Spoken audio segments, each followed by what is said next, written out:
Ang bawat araw ay tila isang pagsubok sa aking kakayahan bilang isang sekretarya. Pero sa kabila ng mga deadlines at walang katapusang mga tawag, mayroong isang bagay na mas mabigat sa aking mga balikat. Ang sikreto kong relasyon kay Sir Adrian. Siya ang aking boss. At sa mata ng lahat, siya ay perpektong fiancé ng aking ate, si Angela. Matagal ko nang alam na mali ito. Pero paano mo pipigilan ang puso mong kumabog sa tuwing siya'y nandiyan? Nagsimula ang lahat sa isang proyekto na aming pinagtulungan. Sa una, ito'y purong propesyonal. Pero habang tumatagal, hindi ko na napigilan ng umusbong na damdamin. Ang bawat pagngiti niya, bawat pagdampi ng kanyang kamay sa aking braso, tila isang apoy na unti-unting lumalamon sa akin. Naalala ko pa ang unang beses na nagkatinginan kami sa gitna ng isang meeting. Ang kanyang mga mata ay tila nangungusap, at ako'y nagmistulang isang bulag na sumunod sa bulong ng puso. Isa, dalawa, tatlong hakbang sa maling direksyon. Hanggang sa isang gabi, pagkatapos ng isang matagumpay na proyekto, kami nahulog sa tukso. Mula noon, kami nagkaroon ng isang lihim na relasyon. Isang relasyon na alam kong kailanman ay hindi dapat mangyari. Lumipas ang mga araw at buwan, at unti-unti kong naramdaman ang bigat ng aming sitwasyon. Tuwing magkasama kami ni Angela, nararamdaman ko ang kirot at kaba. Paano kung malaman niya? Paano kung masaktan siya? Mahal ko siya, pero sa parehong pagkakataon, mahal ko rin si Adrian. Isang gabi, habang kami ni Adrian ay nakikita sa isang hindi kilalang lugar, biglang nagring ang kanyang telepono. Agad niyang sinagot ito, at ang kanyang mukha ay biglang nagbago. Si Angela, bulong niya habang ako'y natigilan. Hindi ko alam kung paano ko haharapin ang posibilidad na maaring madiskubre ang aming relasyon. Pagkatapos ng tawag, bumalik siya sa akin. Kailangan ko nang umuwi, sabi niya. Ngunit may kakaibang lungkot sa kanyang mga mata. Lara, kailangan natin mag-usap ng masinsinan. Ang kanyang mga salita ay tila espada na tumatarak sa aking puso. Ano ang ibig niyang sabihin? Magtatapos na ba ang lahat ng ito? Sa gitna ng dilim ng gabing iyon, nagpaalam siya sa akin. Naiwan akong mag-isa. Tinatanong ang sarili kung ano ang susunod na mangyayari. Sa bawat pintig ng aking puso, alam kong ang mga susunod na araw ay puno ng pagsubok. Ngunit sa kabila ng lahat, isa lamang ang maliwanag sa akin. Ang aming sikreto ay hindi na maaaring manatiling lihim magpakailanman. Habang naglalakad ako pauwi, isang mensahe ang dumating sa aking telepono. Isang mensahe mula kay Adrian. Kailangan kitang makausap bukas. Mahalaga ito. Hindi ko alam kung paano ako makakatulog sa gabing iyon. Ang aking isip ay puno ng mga tanong at pangamba. Ano ang mangyayari sa amin ni Adrian? At paano ko haharapin ang aking ate kapag nalaman niya ang lahat? Nagpatuloy ang mga araw sa opisina. Tila walang pagbabago sa aming pisikal na espasyo. Ngunit sa loob-loob ko'y nagkakaroon ng hindi maipaliwanag na tensyon. Alam ko kung anong panganib ang dala ng aking sitwasyon. Ang pagkakaroon ng lihim na relasyon sa boss ko na fiancé ng ate ko. Sa bawat pagpasok ko sa opisina, nagiging mas mahirap ang pag-iwas sa kanyang tingin, sa kanyang presensya, na tila palaging naroon upang magpaalala sa akin ng aming sitwasyon. Magaling si Jared sa kanyang trabaho. At hindi ko maitatanggi ang kanyang karisma. Ang paraan ng kanyang pamumuno ay nagbigay inspirasyon sa akin. Ngunit sa likod ng kanyang propesyonal na fasad, alam kong may mas malalim na koneksyon kami. Hindi ko mapigilang mangarap na sana ay ibang tao siya. Hindi ang lalaki na nakatakdang maging bahagi ng aming pamilya sa pamamagitan ng kasal.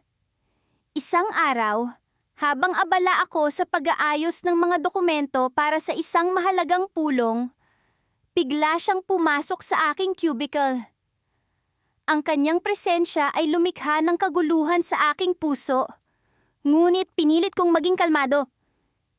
"Kailangan kong makausap ka," sabi niya. Tila seryoso. "May problema tayong dapat pag-usapan." Napalunok ako. "Anong problema?" tanong ko, kahit alam kong marami itong kahulugan. "Ito tungkol sa ating sitwasyon," ani Jared, habang binababa ang kanyang tingin. Alam kong hindi ito tama, pero hindi ko rin kayang itigil. Ang kanyang mga salita ay tila alon ng pagsisisi. Ngunit may kirot din ng pag-asam. Hindi ko alam kung ano ang isasagot. Ngunit alam kong hindi na ito maaaring magpatuloy sa ganitong paraan. Ang aming lihim ay nagsisimulang maging mas mapanganib at mas mahirap pangalagaan. "Baka kailangan natin itong pag-isipan ng mas maigi," sabi ko. Nagtatangkang magpakita ng lakas ng loob. Hindi lang ito tungkol sa ating dalawa. Ang ate ko, siya ang magiging asawa mo. Alam kong masakit ito para sa amin. Ngunit hindi ko rin kayang ipagkait kay ate ang kanyang kaligayahan. Sa kabila ng lahat ng nararamdaman ko para kay Jared, hindi ko kayang sirain ang kanyang tiwala. Ngunit sa halip na sumagot, hinawakan ni Jared ang aking kamay. Ang init ng kanyang palad ay nagbigay sa akin ng kaunting lakas. Ngunit alam kong hindi ito tama. Ang bawat paghawak, bawat tingin, ay isang paalala ng aming kasalanan. "Alam kong mali ito," bulong niya. Tila nawawalan ng pag-asa. "Pero hindi ko rin kayang mawala ka."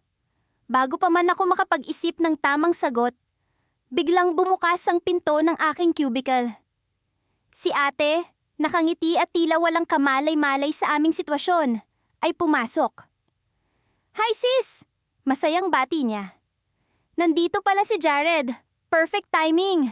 Nagpaplano kami ng engagement party at gusto naming i-involve ka sa preparations." Halos hindi ko makontrol ang aking sarili. Ang irony ng kanyang masayang ngiti. Habang katabi si Jared, ay tila patalim na bumabaon sa aking puso. Nagawa kong magpakita ng isang pilit na ngiti. Ngunit ang bigat ng aming lihim ay tila mas matindi kaysa dati. "Oo naman ate," sagot ko. Pilit na binabawi ang aking sarili. "Excited na ako para sa inyo." Pagkaalis ni ate, bumalik ang katahimikan sa cubicle. Alam ko na kailangan kong magdesisyon. Isang desisyon na maaaring magpabago sa takbo ng aming mga buhay. "Baka kailangan nating tapusin ito," mahina kong sabi kay Jared. "Hindi ko kayang sirain ang relasyon niyo ni ate. Mahalaga siya sa akin." Nakita ko ang sakit sa kanyang mga mata. Ngunit alam kong ito ang tama. Hindi ko kayang ipagpatuloy ang ganitong klaseng relasyon, kahit pa gaano ko siya kamahal. Ngunit bago pa man siya makasagot, nagring ang telepono sa aking mesa. Mula sa kabilang linya, narinig ko ang boses ng isang kasamahan. "May emergency meeting sa conference room. Kailangan na natin doon." Naputol ang aming usapan at nagmadali kaming pumunta sa meeting. Habang naglalakad kami patungo sa conference room, naramdaman ko ang panibagong tensyon sa hangin. Ang mga mata ng mga kasamahan namin ay tila may alam, ngunit hindi ko mawari kung ano. Pagdating namin sa conference room, naroon ang boss namin, ang CEO ng kumpanya. Sa kanyang kamay, hawak ang isang dokumento na tila mahalaga. Pinagmasdan ko ang paligid at nakita ko ang mga kasamahan namin na nag-aalala rin. "May malaking pagbabago sa kumpanya," anunsyo ng CEO. "At nangangailangan ito ng mga desisyon mula sa inyo." Hindi ko alam kung ano ang ibig sabihin nito. Ngunit alam kong ang pagbabago ay makakaapekto sa amin. Sa kabila ng personal na tensyon, ang karera ko ay nakasalalay rin sa mga susunod na mangyayari.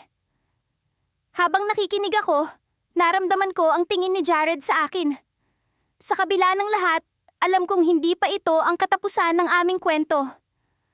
Ang pag-ibig at karera, dalawang puwersa na patuloy na naglalaban sa aking buhay. At sa sandaling iyon, alam kong may mas malaking balakid pa kaming haharapin.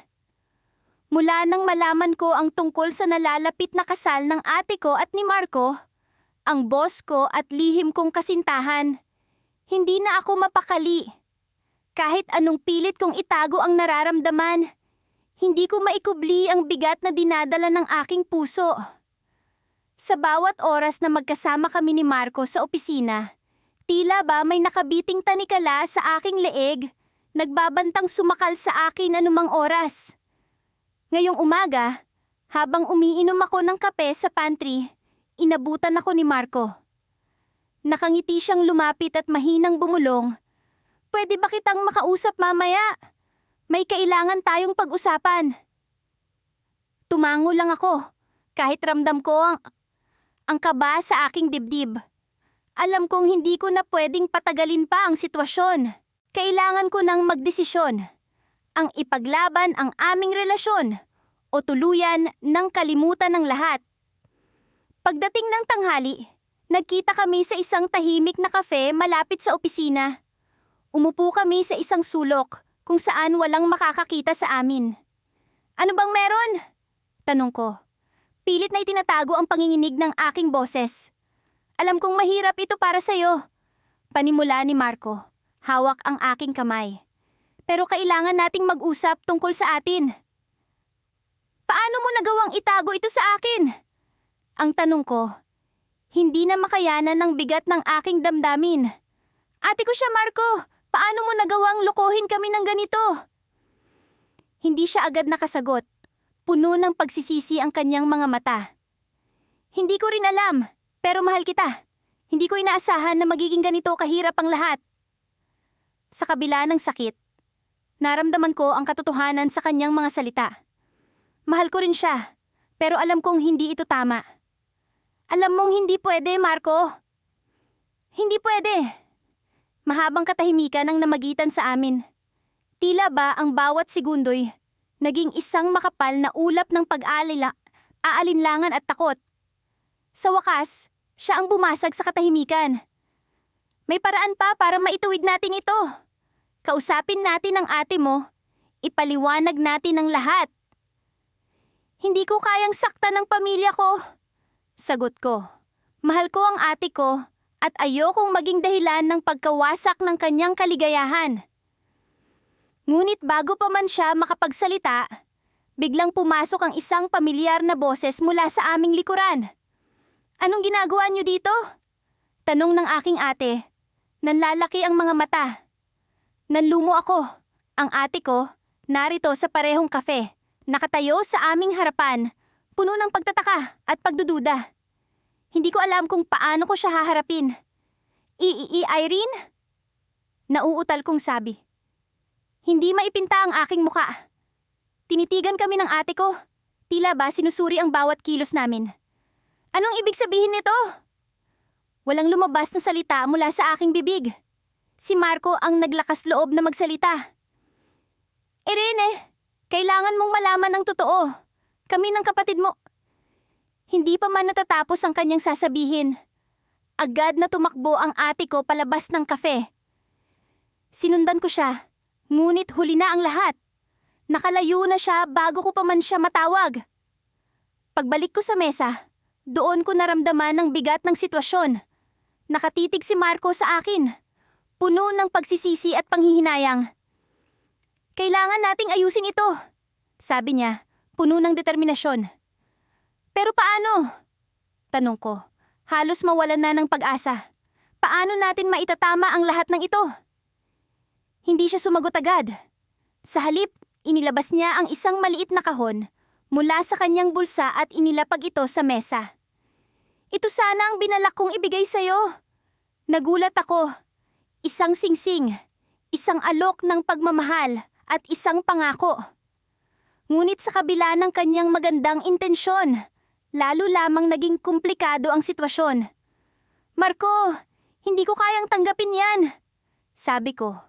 Umiiling habang itinulak pabalik sa kanya ang kahon. Pero mahal kita. Pilit niya, habol ang aking kamay.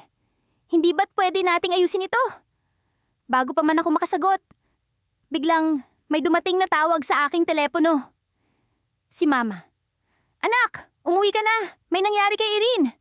Sabi niya, puno ng kaba ang boses. Natigilan ako. Parang tumigil ang mundo sa aking paligid. Ano yung nangyari kay ate? Naaksidente siya. Sagot ni Mama. Halos hindi ko marinig ang mga sumunod niyang sinabi dahil sa dagundong ng aking puso. Hindi ko alam kung paano ako nakalabas ng kafe. Kung paano ako nakarating sa ospital. Ang alam ko lang, kailangan kong makita ang aking ate. Kailangan kong malaman kung ano ang nangyari at kung paano ko siya matutulungan.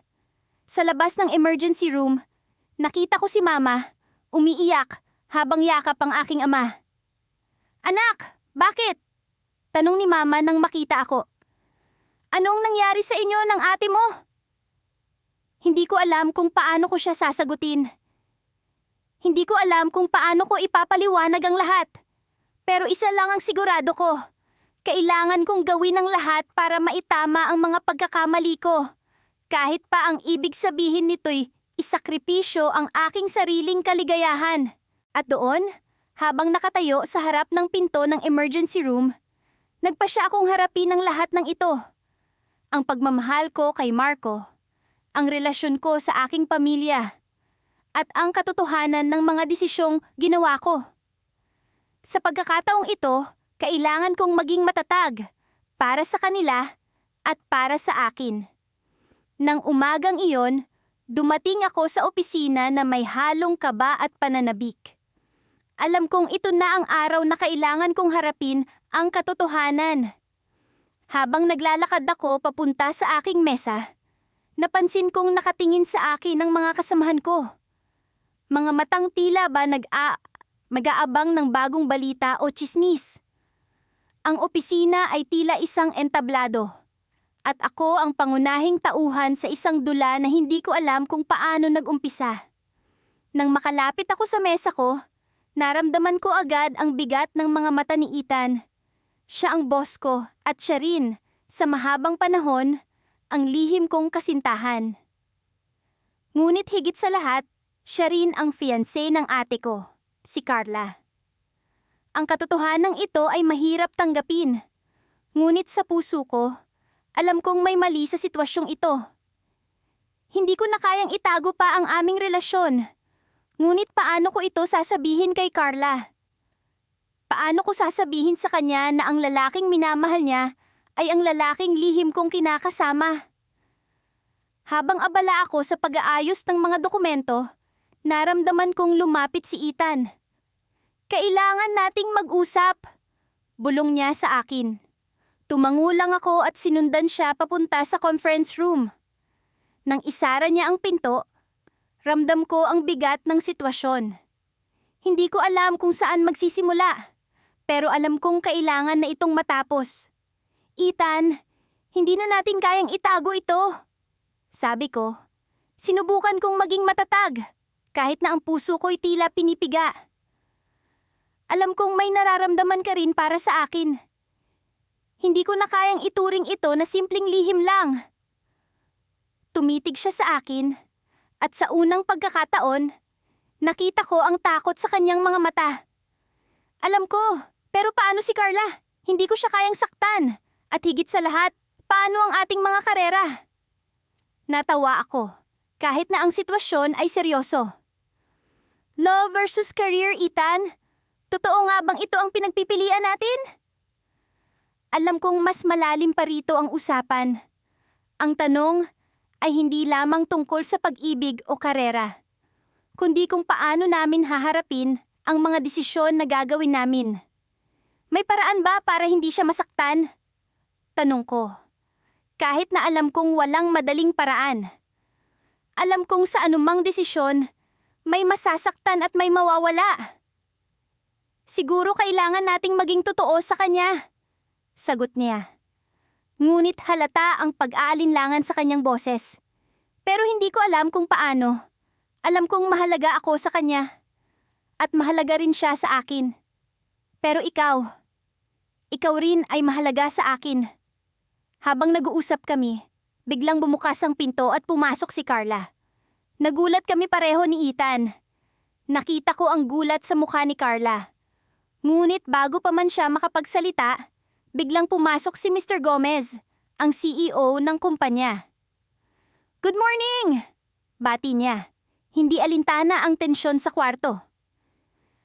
"Meron akong mahalagang anunsyo.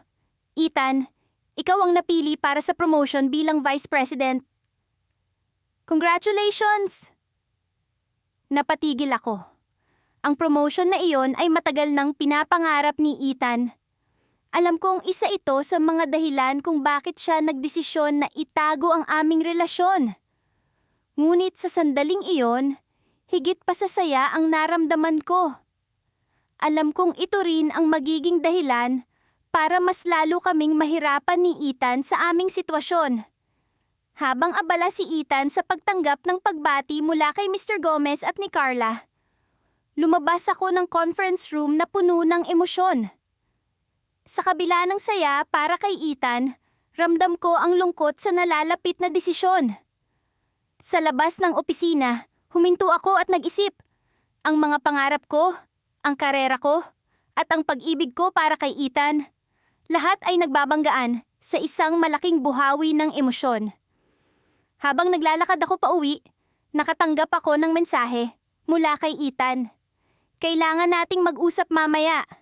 Magkita tayo sa usual na lugar." Sa gabing iyon, habang naglalakad ako patungo sa aming tagpuan, iniisip ko kung paano ko haharapin si Ethan. Ang damdamin ko ay isang malaking buhol na hindi ko alam kung paano tatanggalin. Ngunit sa bawat hakbang, alam kong isang bagay ang sigurado. Kailangan kong ipaglaban ang nararamdaman ko. Kahit na ang ibig sabihin nito ay kailangang may masaktan. Nang makarating ako sa park, nakita ko siyang nakatayo malapit sa puno kung saan kami madalas nagkikita. Ngunit bago pa man ako makalapit, may nakita akong hindi inaasahan. Si Carla, nakatayo sa harap ni Ethan, hawak ang isang papel. Ang ekspresyon sa kanyang mukha ay hindi ko mabasa. Lumapit ako ng dahan-dahan at narinig ko ang mga salitang hindi ko inaasahan. "Ethan, ito ba ang ibig sabihin nito?" Tanong ni Carla. Ipinapakita ang papel na hawak niya. "Ito ba ang dahilan kung bakit tila malayo ka na sa akin?" Nang makita ko ito, napagtanto ko na ang hawak niyang papel ay isang kopya ng email. Isang email na sinadya kong burahin, ngunit tila ba na ibalik mula sa kawalan. Isang email na naglalaman ng lahat ng aming lihim. Sa sandaling iyon, alam kong wala nang atrasan. Ang lihim na tinago namin ng matagal ay nabunyag na sa wakas. Ang bawat araw na lumilipas ay tila nagiging mas mahirap para sa akin. Ang pag-iingat ng lihim na ito ay nagiging mas mabigat sa aking dibdib, lalo na kapag nakikita ko ang ate ko na puno ng pag-asa sa kasal nila ni Marco. Hindi ko alam kung paano ko pa mapapanatili ang lahat ng ito, ngunit sa bawat pagkakataon na makasama si Marco, ang puso ko ay naguguluhan sa pagitan ng pag-ibig at katapatan. Sa opisina, mas naging professional si Marco kaysa dati. Walang sino man, kahit na ang pinakamalapit na mga kasamahan, ang nakakahalatang may nangyayari sa pagitan namin. Ngunit sa tuwing kami ay nagkakaroon ng pagkakataon na mag-usap sa pribado, ang mga mata niya ay nagsasalita ng damdaming hindi ko maitatanggi. Hindi ko alam kung paano ko siya napapayagang lumapit sa akin ng ganoon. At sa kabila ng lahat, ang puso ko ay tila sumasabay sa bawat tibok ng kanya. Isang umaga, habang abala ako sa pag-aayos ng mga dokumento para sa isang mahalagang meeting, lumapit si Marco sa akin. "May oras ka ba mamaya?" Tanong niya. Ang boses niya ay may bahid ng pag-aalala. Kahit na may kutob ako sa kung ano ang nais niyang pag-usapan, tumango ako. Pagkatapos ng meeting, nagpunta kami sa isang tahimik na kafe malapit sa opisina. Hindi ko maiwasang makaramdam ng kaba habang nakaupo kami doon, Tila may nagbabadya sa hangin. May kailangan akong sabihin sa'yo. At alam kong mahirap ito para sa ating pareho. Panimula ni Marco. Ang mga mata niya ay hindi maalis sa akin. Naramdaman ko ang pag-aalala ko na tumindi. Ano yon? Tanong ko. Pilit na pinapanatiling kalmado ang aking boses. Alam kong hindi madali ang sitwasyon natin, lalo na't alam mong may kasal na mangyayari. Pero hindi ko maalis sa isip ko na kailangan kong sundin ang nararamdaman ako. Para sa'yo, sabi niya. Ang mga mata niya ay puno ng sinseridad. Hindi ko alam kung paano ko sasagutin ang mga salitang iyon. Alam kong mali. Alam kong hindi tama na maging ganito sa ate ko. Ngunit sa kabila ng lahat ng aking pagtutol, ang puso ko ay may sariling paliwanag. Hindi ko maitatanggi na may bahagi sa akin na umaasa, kahit pa nga hindi dapat. Marco, hindi ko alam kung paano natin ito magagawa. Ang ate ko. Mahalaga siya sa akin. Hindi ko kayang saktan siya. Sabi ko, ang boses ko ay halos bulong. Alam ko, at hindi ko rin kayang saktan siya. Pero hindi ko rin kayang saktan ang sarili ko, o ikaw. Kaya't may isang bagay akong kailangan kong gawin. Sabi ni Marco. At sa sandaling iyon, alam kong may malaki siyang plano. Sa mga sumunod na araw, napansin kong tila mas naging abala si Marco. Madalas siyang nasa mga meeting na hindi ko alam. At madalas siyang abala sa telepono. Hindi ko alam kung ano ang iniisip niya. Ngunit may bahagi sa akin na natatakot sa maaaring mangyari. Isang hapon, habang nag-ayos ako ng mga papeles sa opisina, lumapit ang ate ko sa akin. Ang saya ako. Alam mo ba, nagulat ako sa plano ni Marco para sa kasal namin. Sabi niya, puno ng excitement. Ang mga mata niya ay kumikinang sa tuwa. At hindi ko maiwasang makaramdam ng guilt sa aking dibdib. Talaga? Anong plano? Tanong ko. Pilit na pinipigilan ng kaba sa aking boses. Surprise! Ayaw niyang sabihin ng buong detalye. Pero alam kong magiging espesyal ito. Alam mo naman kung gaano siya ka-passionate sa mga bagay na ganito. Sagot ng ate. At mas lalo akong nakaramdam ng kaba. Sa mga sumunod na araw, mas lumala ang kaba ko. Alam kong may ginagawa si Marco. Ngunit hindi ko alam kung ano. Hanggang sa isang araw, habang abala ako sa opisina, natanggap ko ang isang tawag mula sa kanya. Kailangan mo nang malaman kung ano ang plano ko. Sabi niya sa telepono. Ang boses niya ay seryoso. Kinabahan ako sa narinig ko. Anong ibig mong sabihin? Tanong ko. Pilit na pinapanatiling kalmado ang aking boses. Hindi ko kayang itago ito sa'yo. Kailangan kong magdesisyon para sa sarili ko, para sa atin. Sagot niya. At sa sandaling iyon, alam kong may malaking pagbabago ang mangyayari. Sa pag-uusap na iyon, natutunan ko ang plano ni Marco. Ang plano na magbabago sa lahat ng aming buhay. Ngunit ang detalye ng kanyang plano ay tila nagbigay sa akin ng matinding kalituhan at takot. Sa huli ng aming pag-usap, alam kong isang desisyon ang kailangan kong gawin. Ngunit bago ko pa man masabi ang aking desisyon, isang hindi inaasahang bisita ang dumating sa opisina. Ang ate ko na may hawak ng mga papeles at may luha sa kanyang mga mata. Kailangan nating mag-usap, sabi niya. Ang boses niya ay puno ng sakit at galit. Sa sandaling iyon, alam kong hindi ko na maitatago ang lahat.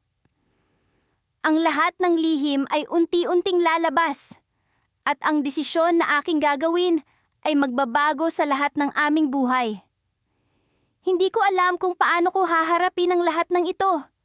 Ngunit sa sandaling iyon, alam kong hindi ko na maiiwasan ang katotohanan. Matapos ang hindi inaasahang pag-uusap namin ni Daniel sa opisina, naramdaman kong unti-unti nang bumibigat ang pasanin ng mga lihim na itinago ko. Kung dati, kaya ko pang ngumiti at magpanggap na walang nangyayari sa pagitan namin, Ngayon ay tila ba ako'y nalulunod sa sariling dagat ng kasinungalingan. Alam kong hindi magtatagal ay lulutang na ang katotohanan. Ngunit paano ko haharapin ang mga susunod na kabanata ng kwento kong ito? Isang umaga, habang abala ako sa pag-aayos ng mga dokumento sa mesa, narinig ko ang mga pamilyar na yapak ni Daniel papalapit. Ang amoy ng kanyang cologne ay nagbigay ng kakaibang kapayapaan sa akin. Kahit na ang sitwasyon namin ay tila wala ng kapayapaan. "Good morning, Ana!" Bati niya. Ngumiti siya, ngunit tila may bakas ng pag-aalala sa kanyang mga mata. "Good morning, Daniel!" Sagot ko. Pilit kong itinago ang kaba sa aking boses. "May oras ka ba mamayang tanghali? Gusto sana kitang makausap." Tanong niya, na may halong pag-aalinlangan. Tumango ako. Hindi ko alam kung ano ang kanyang sasabihin o kung paano kami makakausad sa komplikadong sitwasyon naming ito. Nang sumapit ang tanghali, nagkita kami sa isang maliit na kafe sa tapat ng opisina. Tahimik ang paligid, perpekto para sa isang malalim na pag-uusap. "Ana, alam mo bang hindi na natin kayang itago ito ng matagal?" Panimula ni Daniel, ang kanyang mga mata ay puno ng sinseridad. "Alam kong mahirap para sa'yo, ngunit hindi na ito patas kay ate mo." Napatingin ako sa kanya. Ang mga mata ko ay nag-uumpisa nang mapuno ng luha. Alam ko, mula sa umpisa pa lang, na hindi kami dapat umabot sa ganito. Pero paano ko pipigilan ang damdamin kong unti-unting nahuhulog sa kanya? "Daniel, hindi ko alam kung paano natin haharapin ito." Sagot ko. Ang boses ko ay nagbabanta ng bumigay. "Pero tama ka, kailangan na nating magdesisyon." Habang pinag-uusapan namin ang aming sitwasyon, bumalik sa isip ko ang mga alaala ng aking ate. Mula pagkabata, lagi siyang nandyan para sa akin. Siya ang aking pinakamatalik na kaibigan, ang aking tagapagtanggol. At ngayon, ako ang nasa posisyon na makasakit sa kanya. "May naisip ka na bang paraan?" Tanong ko kay Daniel. Umaasa na mayroon siyang solusyon na hindi magdudulot ng higit pang sakit. "Ana, sa tingin ko, kailangan na nating sabihin ang totoo," sabi niya, puno ng determinasyon. "Pero gusto kong makasiguro na hindi ka masasaktan sa proseso." "Daniel, sa bawat hakbang na gagawin natin, may masasaktan," sagot ko. Ang mahalaga, maging tapat tayo sa kung ano ang nararamdaman natin. Bago matapos ang aming pag-uusap, nagdesisyon kaming sabihin ng lahat kay ate. Alam ko, magiging mahirap ito para sa kanya. Ngunit ito ang tamang gawin. Pagbalik namin sa opisina, ramdam ko ang bigat ng desisyon naming iyon. Ngunit sa kabila ng takot, may kakaibang tapang na lumukob sa akin. Lingid sa aking kaalaman, may twist palang magaganap sa araw na iyon. Pagdating namin sa opisina, naroon si ate, tila naghihintay sa aming pagbalik. Ang kanyang mukha ay puno ng tensyon, at ang mga mata niya ay tila nagsusumamo ng katotohanan. "Ana, Daniel, may kailangan ba kayong sabihin sa akin?" Tanong niya. Ang kanyang tinig ay puno ng pag-aalala. Nagkatinginan kami ni Daniel. Alam namin na ito na ang tamang oras para ibunyag ang lahat. Ngunit bago pa man namin masimulan, siya na ang nagpatuloy. "Nalaman ko na ang lahat," sabi ni ate. Ang kanyang mga mata ay puno ng luha. "Alam ko na matagal na kayong may relasyon." Halos hindi ako makapaniwala sa kanyang sinabi. Paano niya nalaman? Bago pa man ako makapagsalita, nagpatuloy siya. "Huwag kayong mag-alala," dagdag niya, na may halong sakit sa kanyang tinig. "Alam ko, at naiintindihan ko, pero isa lang ang tanong ko, bakit hindi kayo nagtiwala sa akin?" Sa puntong iyon, naramdaman man ko ang bigat ng aking desisyon. Paano namin haharapin ang sakit na dulot ng aming lihim? Ngunit sa kabila ng lahat, alam ko na ito na ang simula ng aming pagbangon mula sa mga pagkakamali.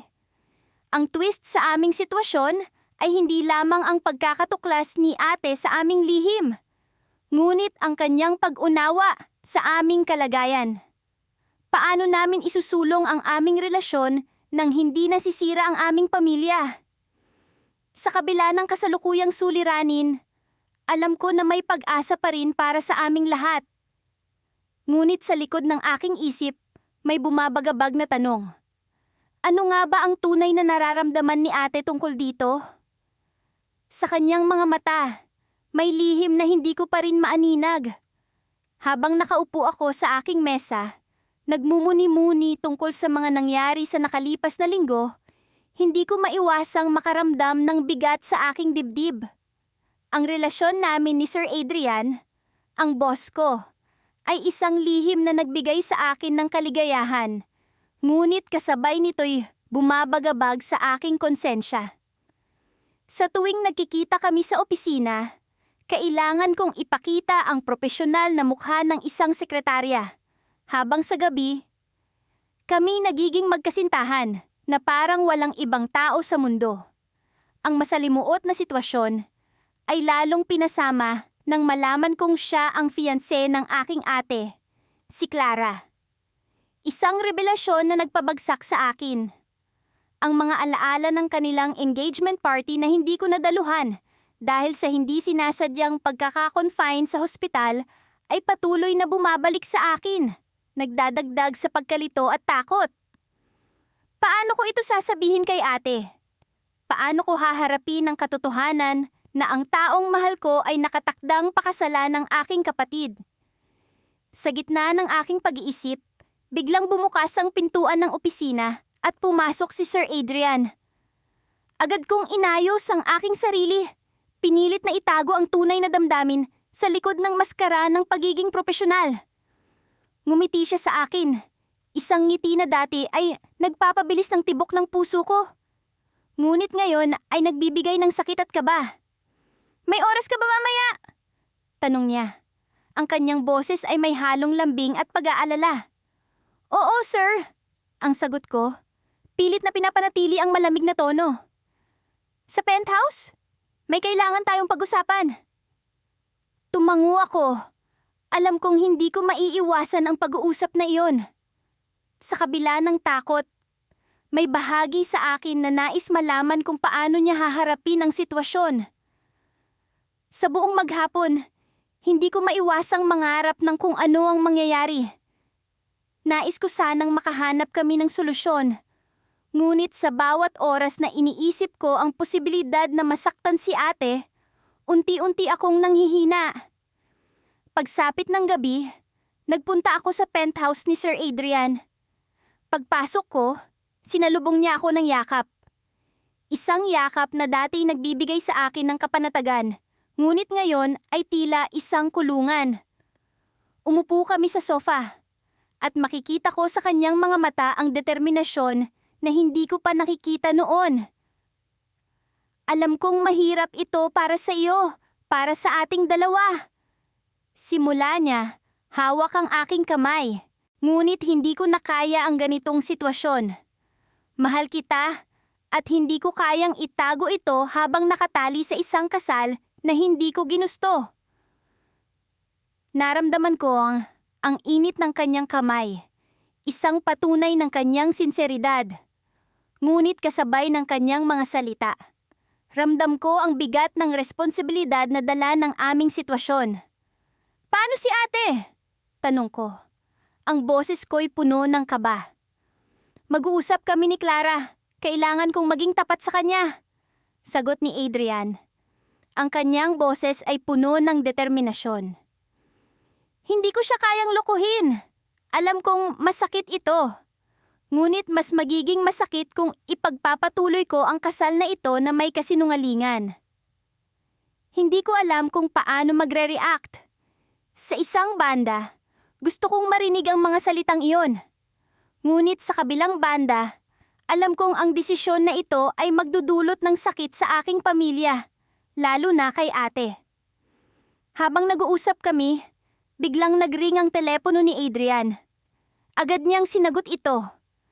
Ang kanyang mukha ay nagbago mula sa determinasyon patungo sa gulat. Ngayon na ba? Tanong niya sa kausap. At pagkatapos ay tumingin sa akin. Ang kanyang mga matay puno ng pag-aalala. May emergency sa kumpanya. Kailangan ko itong asikasuhin ngayon din. Sabi niya, halatang nabigla at nagmamadali. Tumayo siya, nagmamadaling nagbihis, at nag-iwan ng mga salitang puno ng pangako at pag-asa. Pagbalik ko, mag-uusap tayo ulit. Huwag kang mag-alala. Aayusin natin ito. Habang siya'y nagmamadaling umalis, naiwan akong nag-iisa sa penthouse. Ang puso ko'y puno ng kaba at pag-aalala. Ang mga pangako ni Adrian ay tila nagsilbing liwanag sa madilim na sitwasyon, ngunit kasabay nito ay isang pag-aalinlangan. Paano kung hindi niya magawa? Paano kung masira ang aming relasyon bago pa man ito magtagumpay? Sa aking pag-iisa, napansin ko ang isang papel na naiwan sa mesa. Agad kong kinuha ito at binasa. Ang nilalaman nito'y isang liham mula kay Ate Clara. At ang kanyang mga salita ay tila mga palaso na tumatama sa aking puso. Alam ko ang tungkol sa inyo ni Adrian. Kailangan natin mag-usap, hindi bilang magkapatid, kundi bilang dalawang taong nagmamahal sa iisang lalaki. Sa pagkabigla, naramdaman ko ang di maipaliwanag na kaba at takot.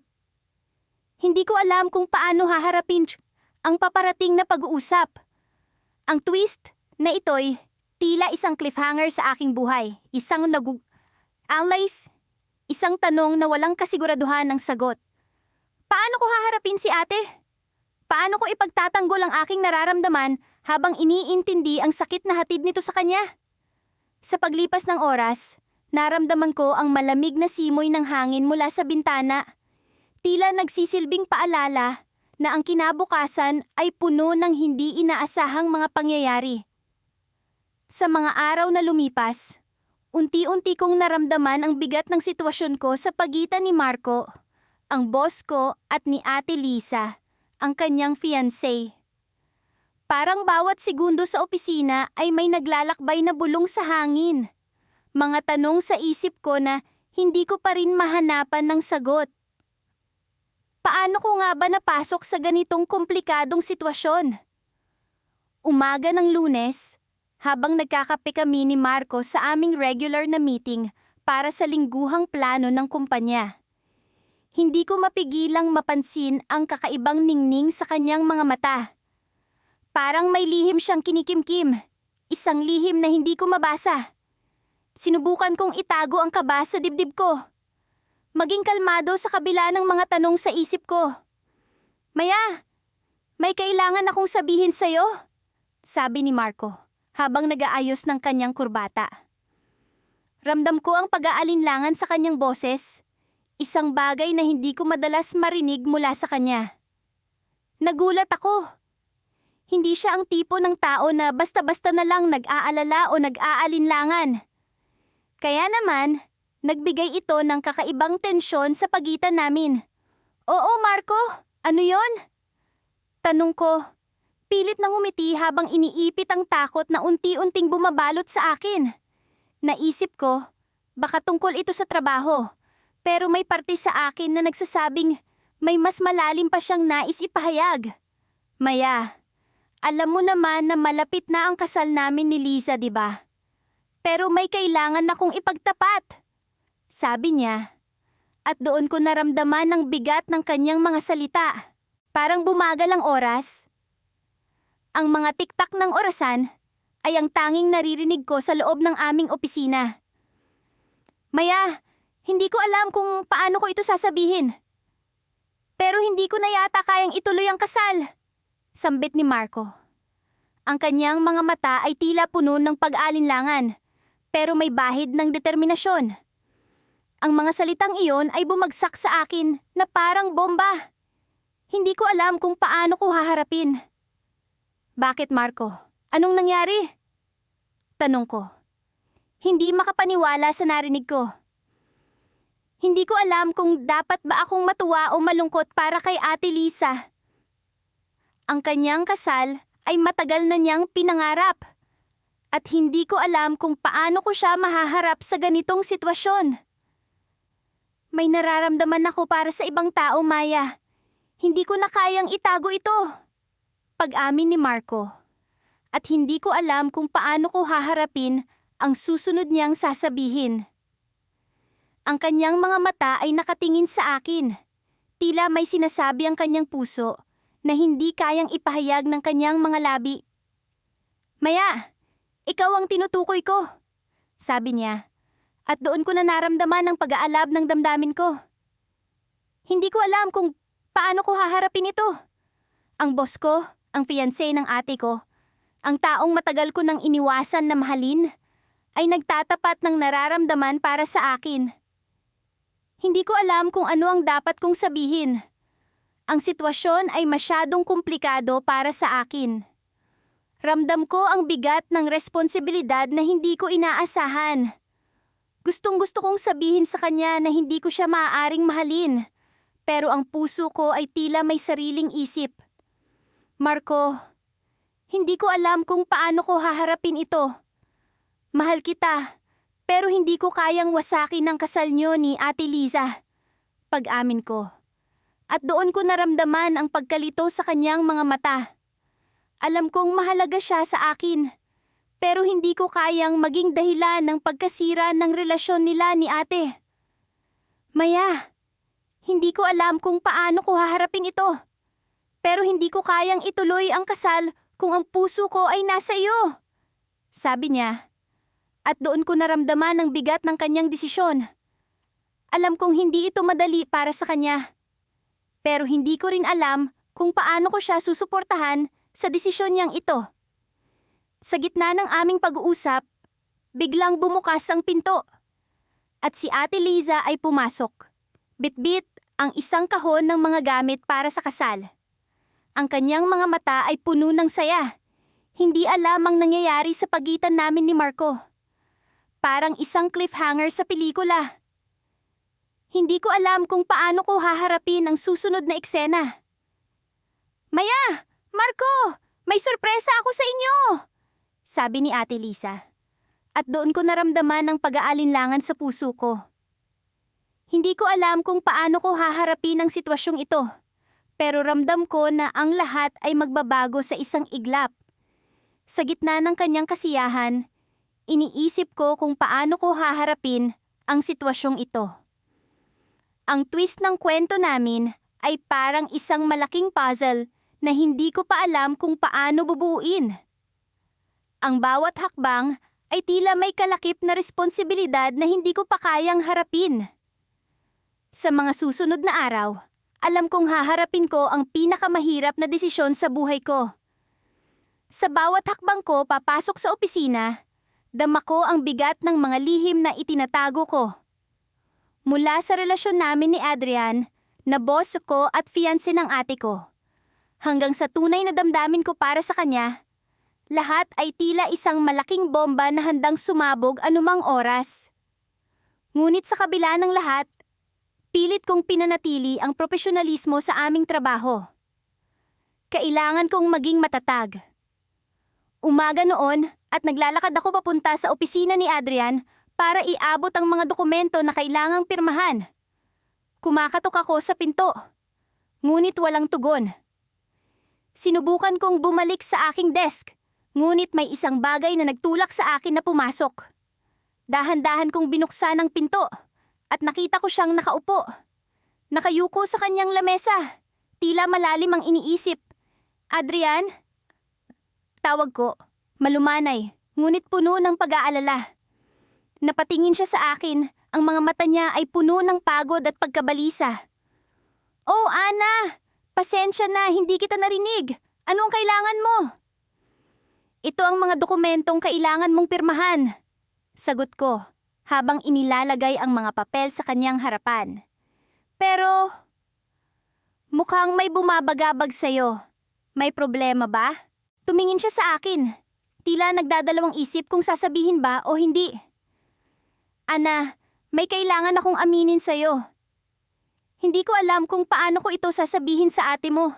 Pero, may isang bagay na nagbabago sa plano namin. Nanigas ako sa kinatatayuan ko. Ano kaya ang ibig niyang sabihin? Sa loob ng ilang segundo, iba't ibang senaryo ang naglaro sa isip ko.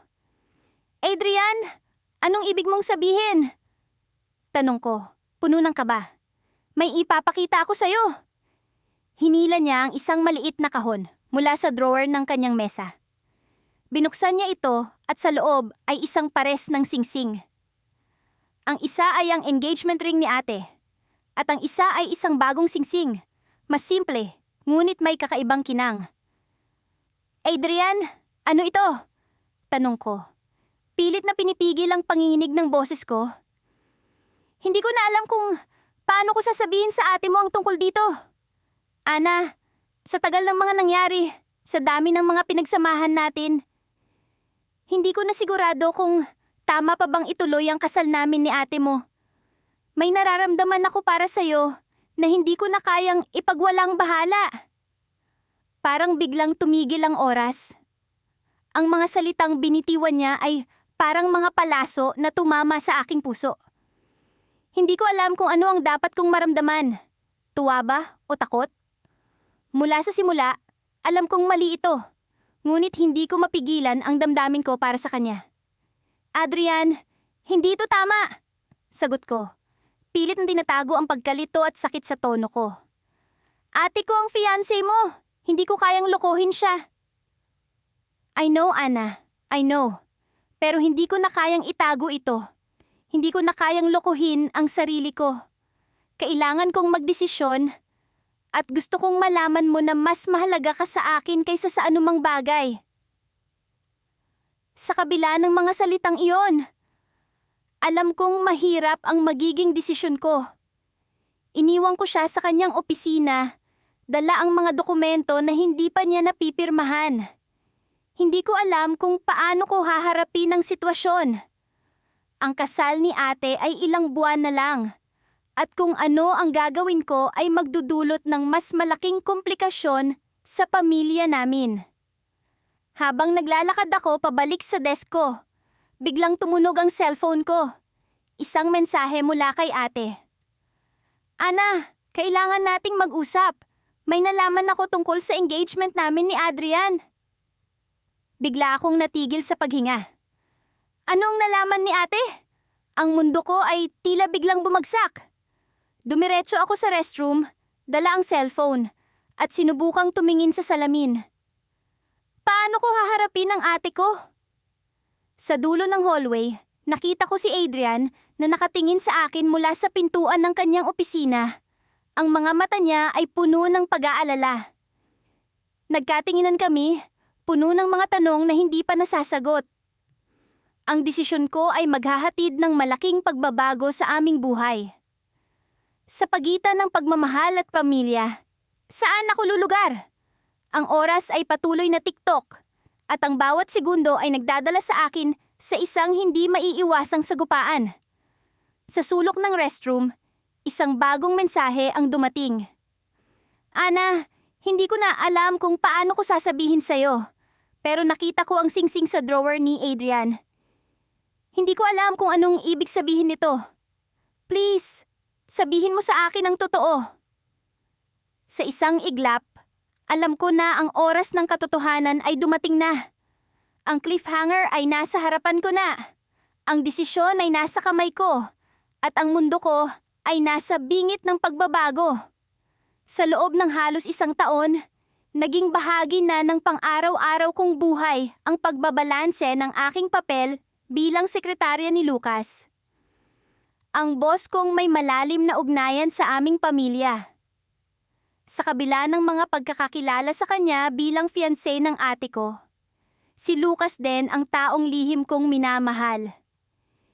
Isang relasyong tinago namin sa likod ng mga saradong pinto at pabulong na usapan. Hindi naging madali, ngunit sa bawat sandaling magkasama kami, parang nawawala ang lahat ng alinlangan at takot. Isang umaga, habang abala ako sa pag-aayos ng mga dokumento para sa isang mahalagang pulong, nagring ang aking telepono. Si Lucas. Kailangan kita sa opisina ko. Ngayon din! Ang sabi niya, may urgency sa kanyang tinig. Nagtataka man, agad kong kinuha ang aking notebook at tinungo ang kanyang opisina. Pagpasok ko, naroon si Lucas, nakaupo at tila balisa. May nangyari! Simula niya. May email na kumakalat sa kumpanya. Hindi ko alam kung paano, pero may kopya ng mga mensahe natin, mga palitan natin. Nanlaki ang mata ko sa narinig. Ang lihim na relasyon namin, ang mga mensahe ng pagmamahalan at plano. Lahat ay naglalaman ng mga detalye na hindi dapat nalalaman ng iba. Paano nangyari yon? Sinong may gawa nito? Tanong ko. Ang boses ko nanginginig sa kaba. Ito ang sinusubukan kong alamin, pero kailangan nating maging handa. Kung kumalat ito at makarating kay Ana, hindi ko alam kung paano niya tatanggapin. Ang Ana na tinutukoy niya ay ang ate ko, ang babaeng pinakamahalaga sa buhay ni Lucas, kasama ako. Habang nag-uusap kami, biglang pumasok si Henry, ang isa sa mga senior manager ng kumpanya. Lucas, kailangan mo itong makita. Sabi niya, sabay abot ng kanyang tablet kung saan nakalagay ang email. Ang mga mata ni Lucas ay nagdilim habang binabasa ang mga detalye. Ako naman, pakiramdam ko ay nawawala ang lupa sa ilalim ng aking mga paa. May nag-leak nito sa board. Kailangan nating pag-usapan kung paano ito haharapin. Dagdag ni Henry, halatang nag-aalala. Ang sitwasyon ay tila isang ticking bomb, at ang bawat segundo ay mahalaga para malutas ito bago pa sumabog. Alam mo ba kung sino ang nasa likod nito? Tanong ni Lucas kay Henry. May ideya ka ba kung sino ang posibleng may galit sa atin? May mga suspetsa, pero wala pang konkretong ebidensya. Ang malinaw lang, may isang tao sa loob ang gustong sirain ang reputasyon mo, pati na rin ang kumpanya. Nagdesisyon kaming manatiling kalmado at planuhin ng susunod na hakbang. Habang abala si Lucas at Henry sa pag-uusap, lumabas ako ng opisina upang mag-isip. Ang daming tanong ang bumabagabag sa akin. Paano kung malaman ni ate ang lahat? Paano kung masira ang relasyon namin ni Lucas dahil dito? Sa bawat hakbang ko sa hallway, ang bigat ng sitwasyon ay tila bumabalot sa akin. Bumalik ako sa aking mesa at kinuha ang cellphone ko. Walang tigil ang pagring nito mula sa mga tawag at text. Isa na roon ang mula kay Ana. Kailangan natin mag-usap. Ngayon din, ang mensahe niya. Hindi ko alam kung alam na niya, pero hindi ko kayang harapin ito nang walang handa. Nagpa siya akong sumagot. Nagtungo ako sa coffee shop malapit sa opisina kung saan madalas kaming nagkikita. Pagdating ko roon, naroon si Ana, nakaupo sa sulok, may hawak na tasa ng kape. Ang mukha niya ay puno ng tanong at pag-aalala. Anong nangyari? Tanong niya agad, kahit bago pa man ako makaupo. May naririnig akong mga bulong sa opisina. Ano ang totoo, kapatid? Nagsimula akong magsalita. Ngunit bago pa man ako makapagpaliwanag, isang tawag mula kay Lucas ang dumating. May bagong ebidensya. Kailangan mong bumalik dito. Ngayon din. Nagpaalam ako kay Ana. Sinabi kong may mahalagang kailangan sa opisina. Ngunit bago pa man ako makalayo, hinawakan niya ang aking kamay. Hindi mo kayang itago ito habang buhay. Kung may problema, sabihin mo sa akin. Tumango ako, ngunit alam kong hindi ko pa kaya. Nagmamadali akong bumalik sa opisina at doon ko nakita si Lucas. Nakatayo sa harap ng aking desk. May twist sa pangyayari, ang bagong ebidensya. Nagdadala ng pangalan na hindi natin inaasahan. Ano yun? Tanong ko, puno ng kaba at pag-asa, na sana ay maayos na ito. Ngunit sa halip na sagutin ako, ibinigay ni Lucas ang papel na hawak niya.